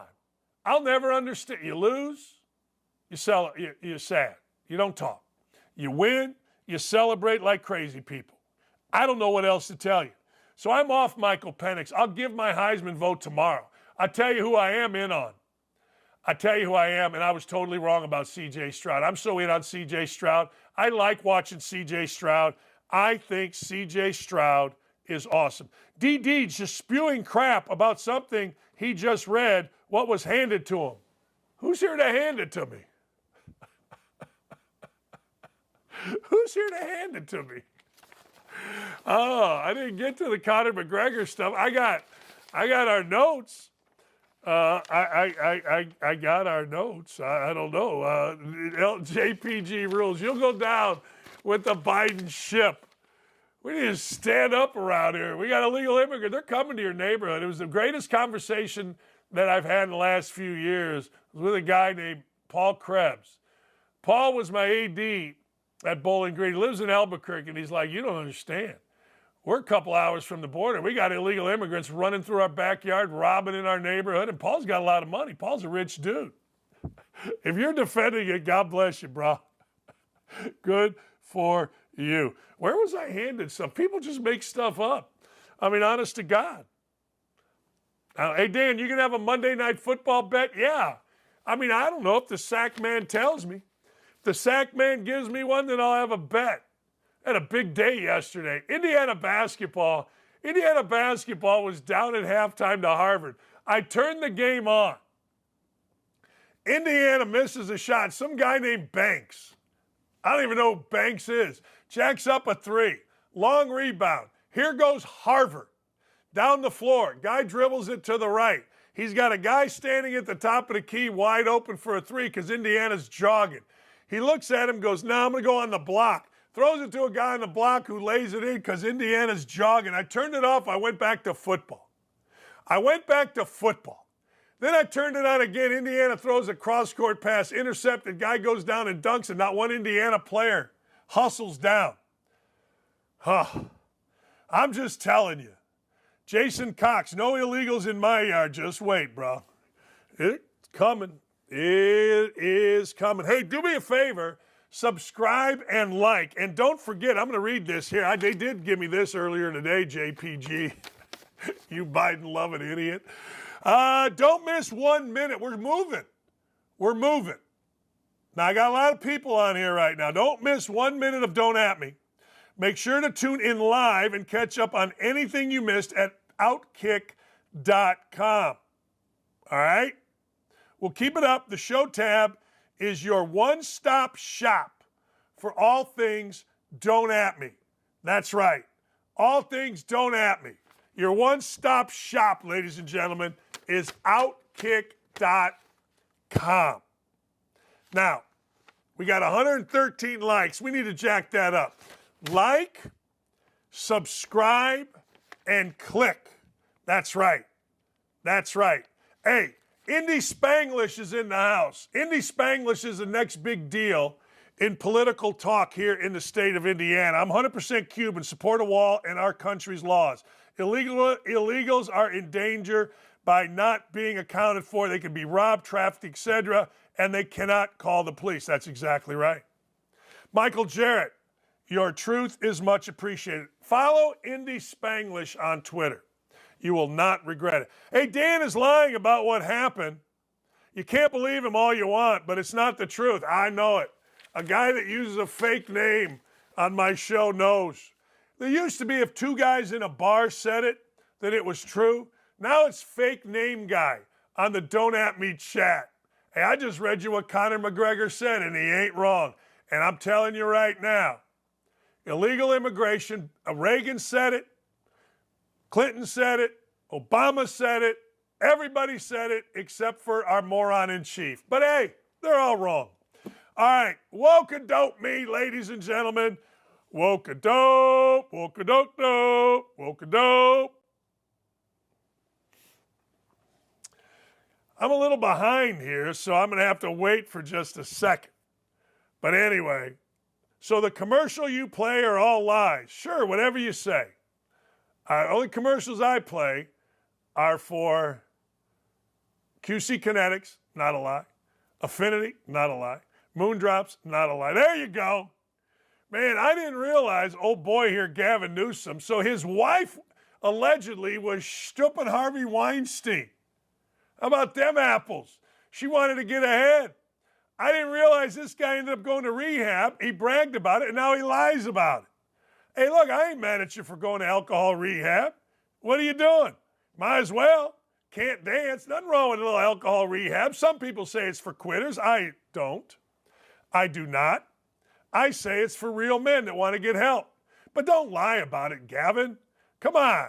Look at these two. Hi, I'm Gavin Newsom. Hey, Gavin, what's my name again? Joe. Hey, I'm Joe. Was your wife? Harvey. Was my wife with Harvey Weinstein? It's the funniest thing ever. You know, one of the great things about shows that I watch, they reference Harvey Weinstein. They do. Even 30 Rock references Harvey Weinstein. It's the best ever. Ever. Dan, the only thing on the OutKick site is Clay's book. I want Don't At Me gear. I'm calling Big Fat Bob today. I'm calling Big Fat Bob today at BSN Sports. We're going to get women, we give women what they want. It's what I do. And I'm going to give you what you want. And that is gear. Next! Harvey Weinstein. Harvey Weinstein. How about them apples? Harvey Weinstein on 30 Rock is a classic. It really is. It is a classic. JPG rules. The person around. Good. Yeah, right. Depends on what you want to believe, JPG rules. Here you go. I must be getting stronger with age. I can now lift 300 pounds of groceries in one trip. Hey, I'm telling you right now, if you're going to ask me, just ask me, the number one reason, and there's a lot of them, not to vote for Joe Biden is the grocery bill. It's unbelievable. It is incredible what happens. It is incredible when you go to the store. When you go over here to Kroger and you look at the prices, and then my wife actually went yesterday to get like hand cream, and she's like, Dan, it's triple. The number one reason not to vote for Joe Biden, grocery bill. It's the economy, stupid. I don't care. Don't care even a little bit that Joe Biden is a pig. I don't care even a little bit that Donald Trump is a pig. I don't get my morality from politicians ever. Never have, never will. Why do you think Ronald Reagan married Nancy? They said she gave the best you-know-whats in Hollywood. That was actually that was in Veep. That was in Veep one time. I'm going to service you like Nancy. Anyway, what do you think JFK was doing? How about Bill Clinton? Come on, there was rumors that the older Bush had a long-term mistress. Stop it, stupid. Obama, Big Mike, I don't know what's going on there. Who knows? But I'm telling you right now, the grocery bill, it's unbelievable. And if you're going to keep voting for this idiot and all the little tricks they're playing, hey, gas is going down a little bit, right? Why do you think that is? COVID, oh man, there's a new strain in China. Why do you think that is? But it all doesn't matter. You know why it all doesn't matter. Because the Democrats got this whole thing figured out. But I ain't voting for them, and that's one of the main reasons right there. You vote for you. But there ain't a chance in hell I'm letting these people destroy our country and make my grocery bill go up 100%, which is what it has. Boom! Next! I think we got one more. What a great show today. What an absolute great show. Binomics. Binomics is the biggest load of crap you've ever seen. And he says it with such arrogance, and she says it with even more. Do we have another one, or are we done today? Steak. Yeah, people love to compare the United States to overseas. All guitars must be electric by 2023. I don't understand this. I've never understood this, and neither do you guys. You guys don't understand this. You guys don't. You don't understand why this little girl matters even a little bit in any way, shape, or form. None. I don't care about her future. I don't care about her childhood. I don't care about any of it. Don't care. She's an actor. That's it. And somehow, some way, the world got so stupid that whatever the hell this name is, Greta something, became important. It's unbelievable. Incredible. Amazing that this, whatever this is upset, screaming, yelling. I don't know her. I don't know her story. I don't care about her story, her past, her fears, her likes. I don't care. The 13-year-old girl. I don't give a damn about any of it. Good luck to you. Hope you have a wonderful life, but get her off my damn screen. Are you kidding me? It's insanity. Man. Oh, man. What a great show. We're going to have a great week, I can tell. Lou Holtz knocked them dead. Hey, do me a favor, all you guys and gals out there. Do me a favor and, I don't know, put it out on your Twitter. Put it out on your YouTube. Put it out on your Facebook. I'll be on Hot Mic this afternoon. Hey, by the way, Two Big Brains. That's right. That's right, Gritty. Two Big Brains starts in about 5 minutes. It's all local indie stuff. You don't want to miss it. It's me and Ken Sterling. Go to Two Big Brains on your YouTube channel. Thanks, everybody. Thanks, Haley and Katie. Do I need to do anything before we leave? Remember, don't miss 1 minute of Don't At Me. Make sure to tune in live and catch up on anything. Anything you missed, you can get it at OutKick.com. I think our show's moving there so we can even be more real, if that's possible. Show tab is your one-stop shop. That's it. Click on our show. You want to stop shop for all things Don't At Me. Have a great afternoon, everybody.